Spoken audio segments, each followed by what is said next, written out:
Welcome back to Torque GT's P1 Resto series, and we are on episode 10.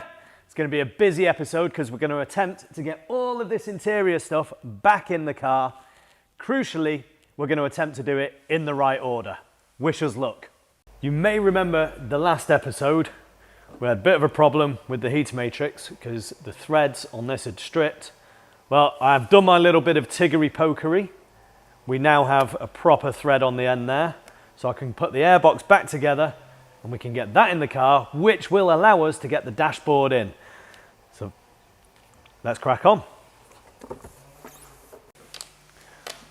Temperature probe in.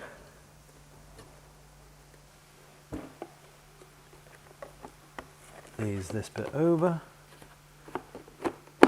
Everything lines up. That rod can go in there. That's the actuator rod in the right position.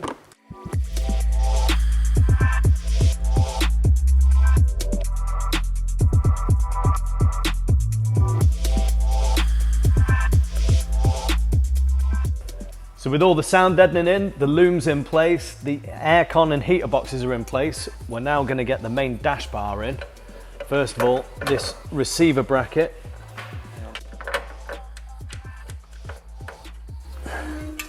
Mitch has done a spanking job on bringing this dash bar back to life. Painted it in this lovely satin black because if you remember it from the strip down, it was all a bit rusty and minging. But now it is fit for this project. It goes in one side, locates on those studs.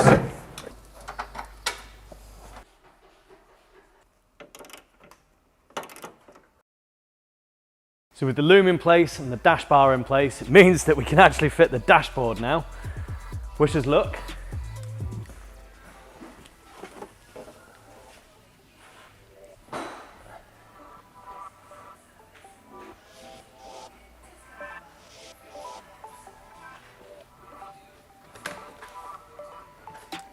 All right.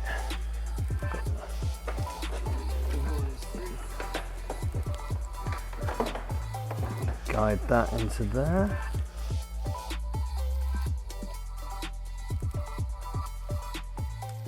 Hazard warning lights connected. Rear heated screen connected. That loom looks like it clips into that bit there. Bloody hot in the workshop today, I'll tell you that. But the good news is this is all going together quite nicely, he says as he struggles to get that bit in. There we go. Push that bit home. It's really comfortable having the seat cross member underneath the middle of your back.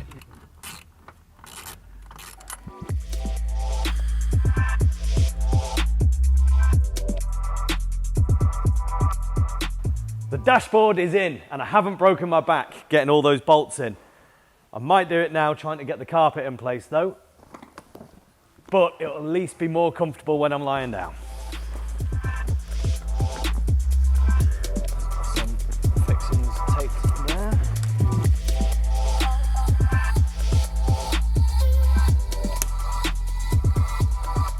As you can see, Alex in our valeting bay has done an amazing job bringing these carpets up. They literally look like new. I can't see any wear really. They're fantastically clean. There's no musty smell from the car being in the barn for however many years. It's just another piece of the puzzle that makes this car absolutely spot on. So the heater control panel is one of the bits that I've been least looking forward to. I've got to feed these round and try and clip them onto the various tiller arms in the heater box and the aircon box.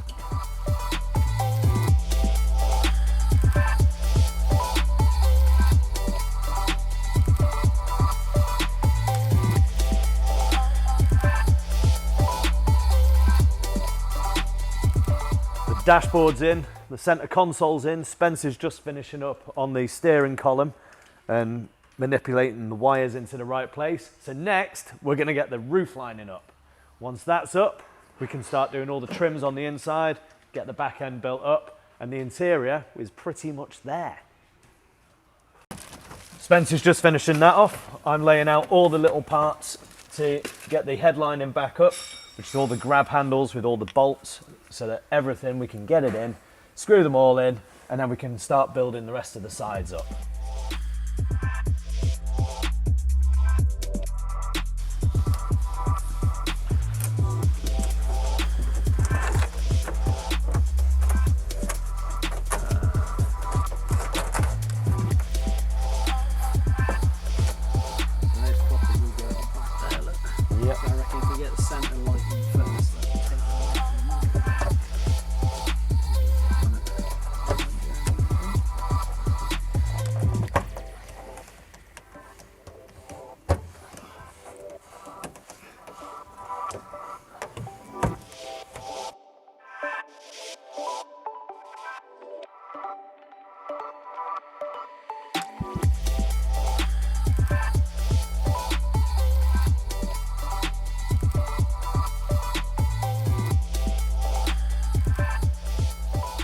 The stereo system is going to be part of another episode, but for the minute we sort of need to address what we're going to be doing on the parcel shelf, because these are foobarred. On the shelf here we've got these 17cm Pioneer speakers, which on the face of it you think, oh, we might actually be able to do something, but they're just a tad bit too big and the surround would be interfering with that part.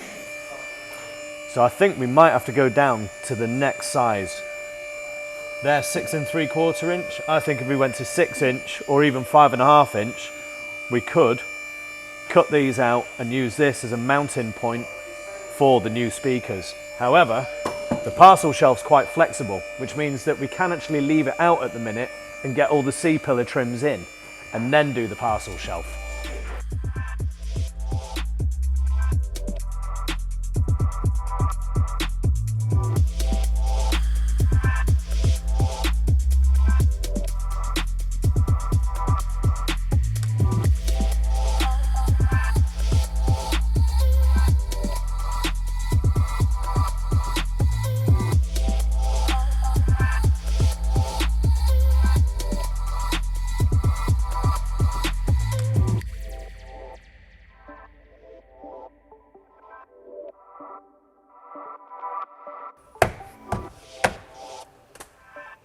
That's all the A-pillar, B-pillar, C-pillar trims, door cards, roof lining, all that in. Can't do the rear seat and the parcel shelf yet because we're still waiting on some speakers. So while we wait for them to turn up, follow me because I've got something very, very special, very strange, not our usual fodder, but I think you'll love it.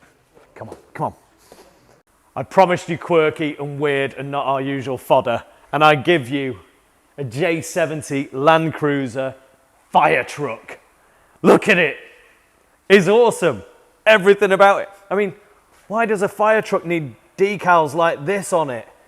This thing is mental. It is so mint, it's unreal, because it's lived its life probably at an airport or something like that. It's done, hang on, 5,000 kilometers, about 3,000 miles in its life. It's based on a J70 long wheelbase Land Cruiser, and as you can see, they've actually stretched the wheelbase probably another 6 to 8 inches to include all the fire stuff on the back, so the big water tank in there. Right? This could be converted into anything you want pretty much, or keep it as it is. You could have it as a tow truck, you could have it as a zombie apocalypse vehicle, which we'll come to in a minute because this is simplicity. Or you could just bang a hot tub on it, go to shows and just chill out knowing that you've got the coolest wagon there. Under the bonnet, and this is why I think it'll make a really good zombie apocalypse vehicle. None of your major electronics or anything like that. There is just a simple 1HZ 4.2 litre non-turbo diesel, straight six. This has just got loads of torque and very little to go wrong.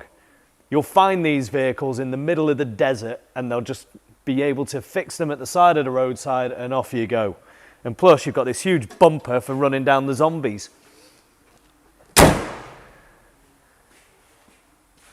I I don't normally get excited about fire trucks because I went past that when I was 5, but the fact that this is a Land Cruiser J70, and it brings back some memories for me because in the mid-90s my parents lived in the Far East and we had a long wheelbase Land Cruiser 2 J70, and it was epic. We could go into the jungle in it, the Borneo jungle, and it would just plough through swamps and everything.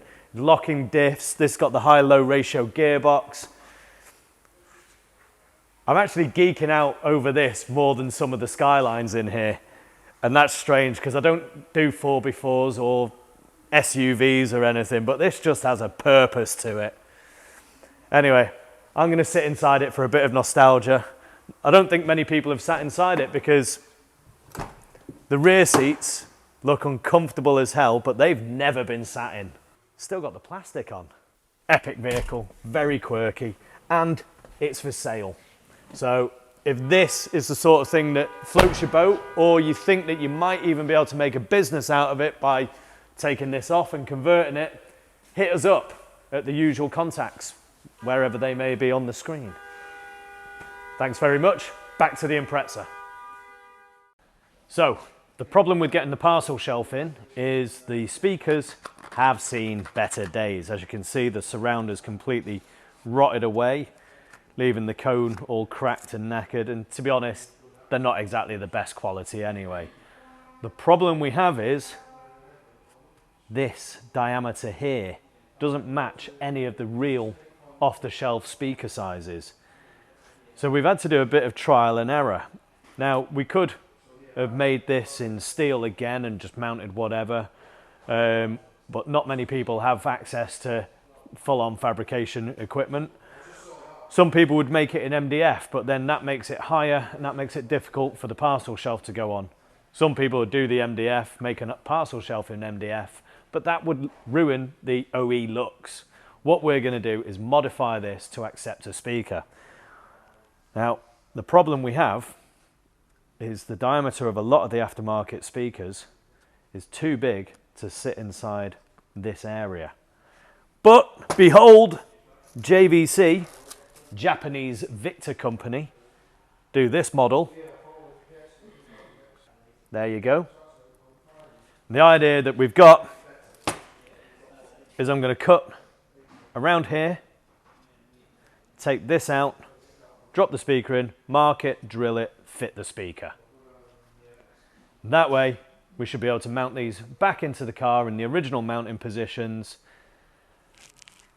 These should provide a decent sound, especially in comparison to the original speakers. But to be honest, the best soundtrack, let's face it, is provided by that lovely flat 4 burble that you get from the Imprezas. So without further ado, let's get chopping.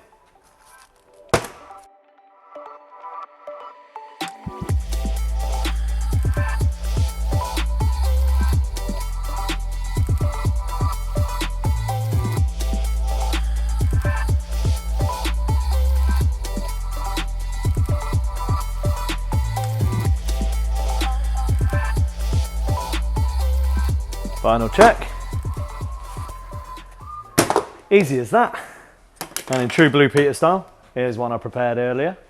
So now we've got both speakers, we can mount them onto the Dynamat covered parcel shelf, get the parcel shelf cover on, then we can get the back seats in, and then it's the front seats, and that's the interior done. So with the new speakers mounted into the old speakers, we can get them onto the parcel shelf. The beauty is, even if this seal is a bit damaged, because we put the Dynamat on, that will provide a really good seal for the speaker and improve the sound quality just enough.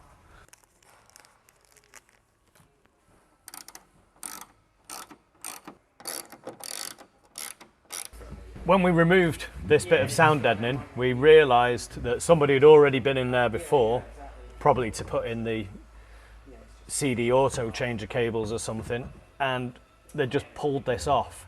So I'm going to do a quick repair with some tape either side of this to create the bridge and pierce through it, and then we can get it into these 3 holes.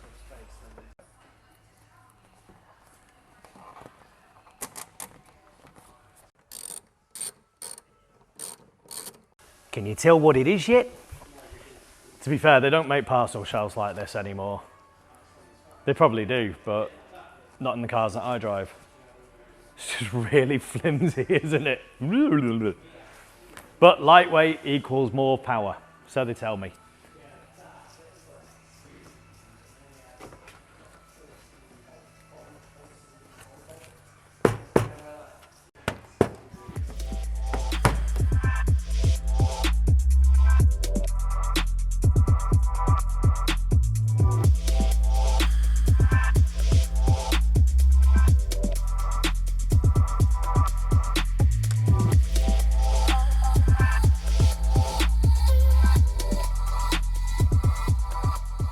The mad thing is, it's literally just 2 bolts holding the seat back in. It drops in, it clips in at the top, 2 bolts, and that's the seat back in.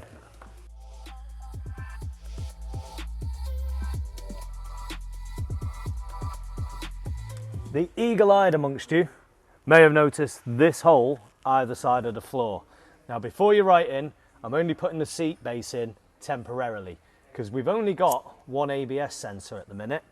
When we get both, we'll be doing all the brakes and we can go from there. But for now, I just want the interior to look complete because that gives you more motivation that it's another job done. And to be honest, it's only 2 little bolts and that seat base can come out. It's not a big deal.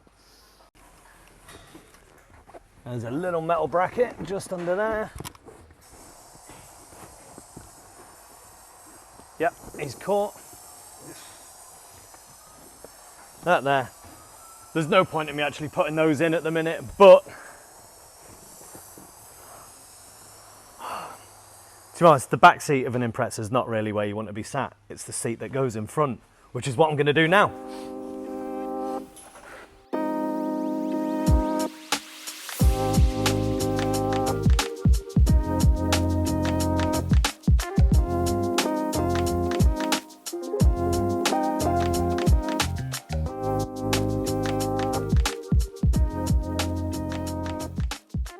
And it's the last seat to go in, the driver's seat, the most important seat.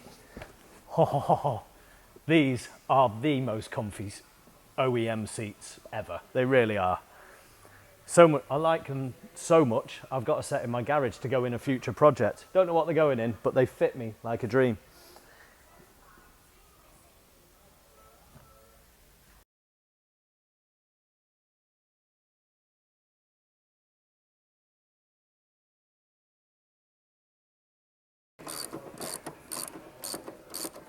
Just double check these.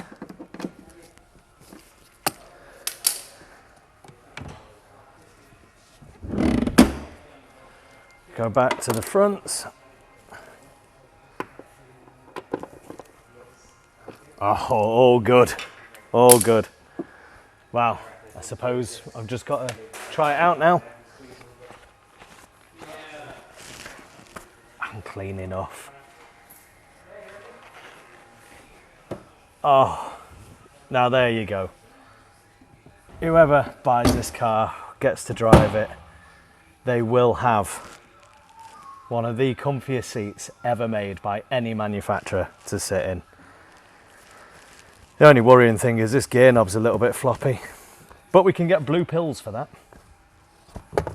That's it for this episode. Thanks for watching. Like, subscribe, comment, and I'll see you next time.